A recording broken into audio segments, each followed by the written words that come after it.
this is the bigger of the two courtyards, the Cour Napoleon. And basically, this starts out with Henry IV building. See that building all the way there at the end, on the left? Yeah. That used to be the end of this huge palace called the Tuileries Palace. So it was built for Catherine de Medici. It was her private palace, even further out of the city than the Louvre. And Henry IV in the 1600s builds a corridor to connect the King's Palace to the Queen's Palace. And in that corridor, he displays his Italian art collection. So actually, that's what we're going to focus on today. So when we see Leonardo da Vinci's work and others in there, we're actually seeing them where exactly Francois I wanted us to look at them. So that is the first thing that's built, and all of this whole side of the Louvre is actually part of the urbanized city. So there's actually all these houses and whatnot in here. None of this exists until just 150 years ago. Napoleon III demolishes this whole section of the city, builds a mirror image of what's on this side over here, and completes this massive symmetrical courtyard.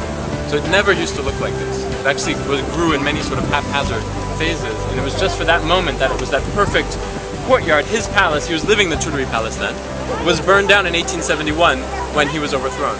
So basically that burns down, you have this sort of the Prussian invasion, and this now opens onto the Tuileries Gardens, but it was never meant to, just an accident.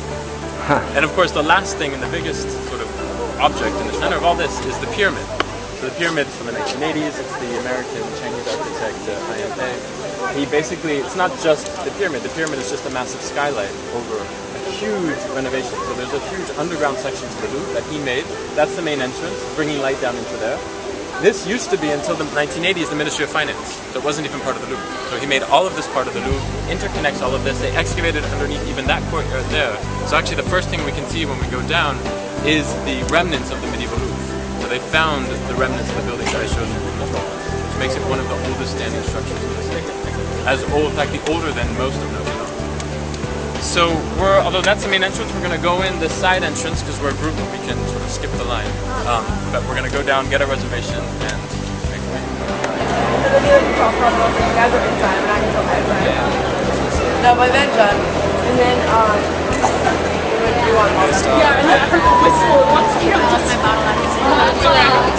So I can see what that is. It's a pyramid in front of the Louvre. Yeah, basically, what they did is they went underneath each wing of the museum. That's what the little pyramids are, the sort of lights over the entrances. You can even see the inverted pyramid out there, which is in the center of that traffic circle in front of the pyramid. In front of the Arch of Napoleon. So we're going to start by going in this wing, the study wing. We're going to go underneath the first courtyard we were in. Then we're going to come around and we're going to spend most of our time in the Italian wing, in that corridor along the Seine I was talking about, where the king first put the Italian collection. Have you been studying anything about art history? We're learning how to look at art right now. Just how to look at it. Okay. Really. Okay. So we haven't gotten into specifics. sorry. One thing I noticed about Paris is that there are like no fat people. Yeah, I know. Yeah.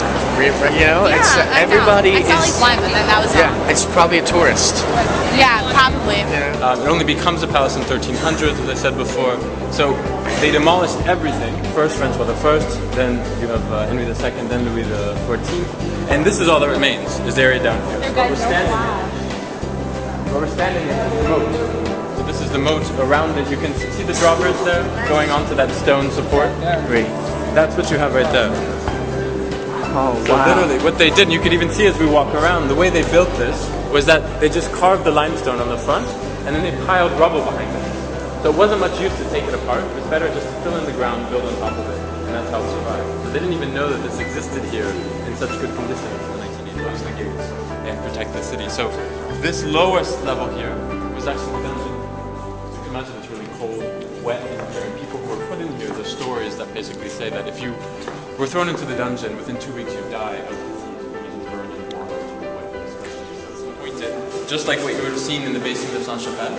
So you have these sort of ribbed vaults interconnected, creating these pointed arches in a typical sort of Gothic style. So this is what most of the palace would have looked like, a bit more decorated, obviously in better condition, but this is typical of what you saw in Notre Dame, Saint-Chapelle. Different leaves on the top of the capitals, changing from one to the next, playful faces here, you see them on the bases of these ribbed supports, or even these sort of creatures which they would invent.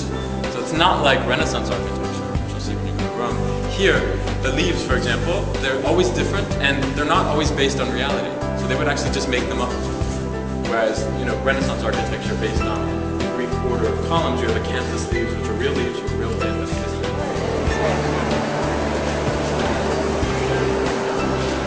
Just magnificent pieces of art everywhere. It's too much for the eye. It's unbelievable. You'll have time to see that, everything that you just went by. But basically, this is the good place to start. We're going to mainly be focused on the Italian collection, which is actually what contains most of the most famous works in the Louvre. So the place to start is with Michelangelo's slaves. These are some of the only works by Michelangelo outside of Italy, which is very rare. Everything he did is usually part of a building.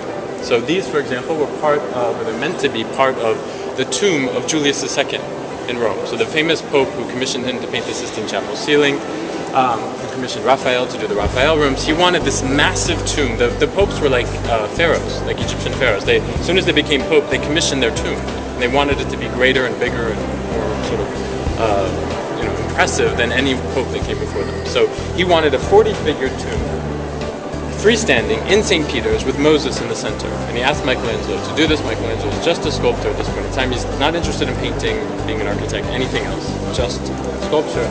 And the problem is that as he starts to make that, the Pope is constantly taking him off of that to do other things like paint the Sistine Chapel, which he hated, which he didn't have anything to do with. So it never gets finished, and basically the Pope dies in 1516, and he calls this, Michelangelo calls this project the tragedy of the tomb, because he never gets to finish it. So that's why you have actually 5 slaves sort of spread about Europe. The other 3 are in Florence.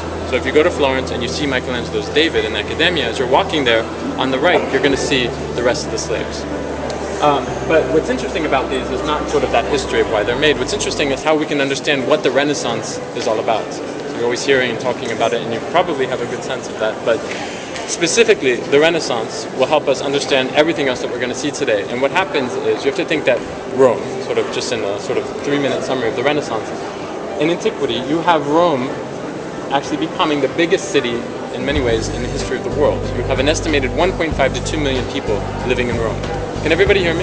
Yes. 1.5 to 2 million people at its height, which is in the mid-300s.